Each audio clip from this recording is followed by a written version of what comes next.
لك الحمد يا الله والصلاة والسلام عليك يا رسول الله صلی اللہ تعالی علیہ وسلم اما بعد فاعوذ باللہ من الشیطان الرجیم بسم اللہ الرحمن الرحیم معزز سامعین اکرام السلام علیکم ورحمۃ اللہ وبرکاتہ۔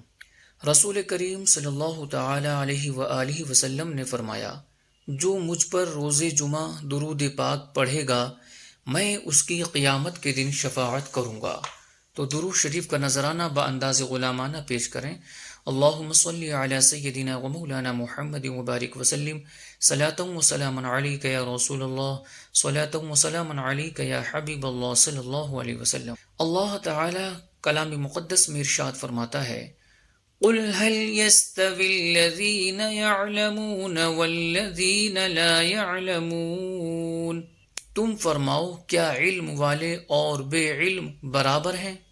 یعنی غیر عالم کسی طرح عالم دین کے مرتبے کو نہیں پہنچتا۔ عالم دین کی فضیلت عابد پر ایسی ہے جیسی 14ویں رات کے چاند کی تمام ستاروں پر۔ قیامت کے دن علماء دین کے قلموں کی سیاہی اور شہداء کا خون تولا جائے گا تو سیاہی خون پر غالب آئے گی۔ علماء دین انبیاء اکرام کے وارث ہیں۔ قیامت کے دن علماء دین شفاعت کریں گے۔ نبی کریم رؤوف الرحیم صلی اللہ علیہ وآلہ وسلم نے مزید ارشاد فرمایا، جو ہمارے علماء کا حق نہ جانے وہ ہم میں سے نہیں، یعنی ہمارے طریقے پر نہیں۔ عزیزم، علماء اکرام کے ہم پر بہت سے حقوق ہیں، جن میں سے 3 ہم آج سیکھیں گے۔ پہلا حق تعظیم اور احترام و ریسپیکٹ کرنا۔ رسول اکرم نور مجسم صلی اللہ علیہ وآلہ وسلم نے فرمایا، علماء کی تعظیم کرو، کیونکہ علماء انبیاء اکرام علیہم السلام کے وارث ہیں۔ جس نے علماء کا اکرام، عزت و احترام اور ریسپیکٹ کیا، اس نے اللہ اور اس کے رسول کا اکرام کیا۔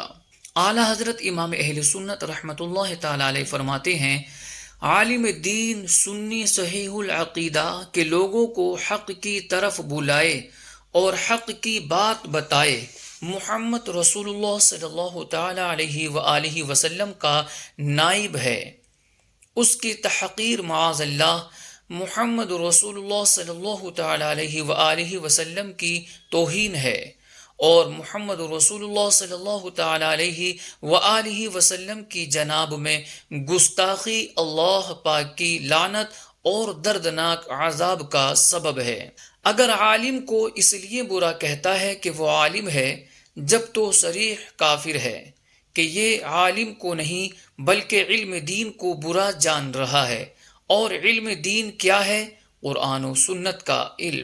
عالم دین کی بطور عالم دین توہین نہیں کرتا، بلکہ علم دین کے سبب اس کی تعظیم فرض جانتا ہے، مگر اپنی کسی دنیاوی دشمنی کے سبب عالم دین کو گالی دیتا ہے، اس کی توہین کرتا ہے تو سخت فاسق و فاجر ہے۔ اور اگر بلا وجہ عالم دین سے بغض رکھتا ہے تو مریض القلب و خبیث الباطن، یعنی دل کا مریض اور خبیث باطن والا ہے۔ بزرگان دین فرماتے ہیں، من ابغض عالما من غیر سبب ظاہر خیف علیہ الکفر، یعنی جو بلا کسی ظاہری وجہ کے عالم دین سے بغض رکھے اس پر کفر کا خوف ہے۔ عوام کو علماء دین سے بدظن کرنا بہت سخت گناہ ہے۔ علماء اکرام کی تعظیم کی مثالیں: علماء اکرام سے آگے نہ چلنا، انتہائی ادب و احترام اور ریسپیکٹ سے گفتگو کرنا، بدتمیزی سے بچنا، علماء اکرام کی گفتگو نہ کاٹنا، مسئلہ پوچھنے میں مناسب وقت اور بہترین الفاظ کا لحاظ رکھنا، ان کی نصیحتوں کو قبول کرنا، ان کی خدمت کرنا، ان کے خلاف دل میں کوئی بات نہ لانا، ان کے لیے اچھے الفاظ استعمال کرنا وغیرہ۔ دوسرا حق علماء اکرام کی طرف رجوع کرنا۔ ہم پر لازم ہے کہ دینی مسائل و معاملات میں علماء اکرام کی بارگاہ میں حاضر ہوں اور ان سے مسائل سیکھیں، کیونکہ اللہ پاک فرماتا ہے، فَاسْأَلُوا أَهْلَ الذِّكْرِ إِن كُنتُمْ لَا تَعْلَمُونَ۔ اے لوگو، اگر تم نہیں جانتے تو علم والوں سے پوچھو۔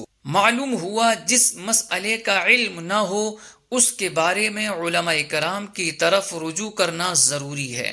لہٰذا کوئی بھی مسئلہ پیش آئے یا کوئی وسوسہ دل میں کھٹکے، سنی صحیح العقیدہ عالم دین سے اس کے بارے میں پوچھ لیا جائے۔ تیسرا حق علماء کرام کی اطاعت و فرما برداری کرنا۔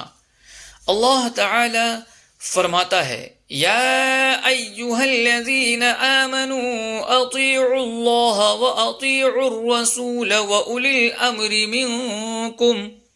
اے ایمان والو، اللہ کی اطاعت کرو اور رسول کی اطاعت کرو اور ان کی جو تم میں سے حکومت والے ہیں۔ یہاں اولی الامر سے مراد علماء کرام ہیں۔ جیسے نبی صلی اللہ علیہ وآلہ وسلم کی اطاعت اللہ پاک کی اطاعت ہے، ایسے ہی عالم دین کی فرما برداری رسول اللہ صلی اللہ علیہ وآلہ وسلم کی فرما برداری ہے۔ آج ہم نے علماء اکرام کے 3 حقوق سیکھے، ذہن میں بٹھا لیجئے۔ نمبر 1، علماء اکرام کی تعظیم اور احترام، ریسپیکٹ کرنا۔ نمبر 2، ان کی طرف رجوع کرنا۔ نمبر 3، ان کی اطاعت کرنا۔ صلی اللہ علیہ نبی الامی وآلہ صلی اللہ علیہ وسلم۔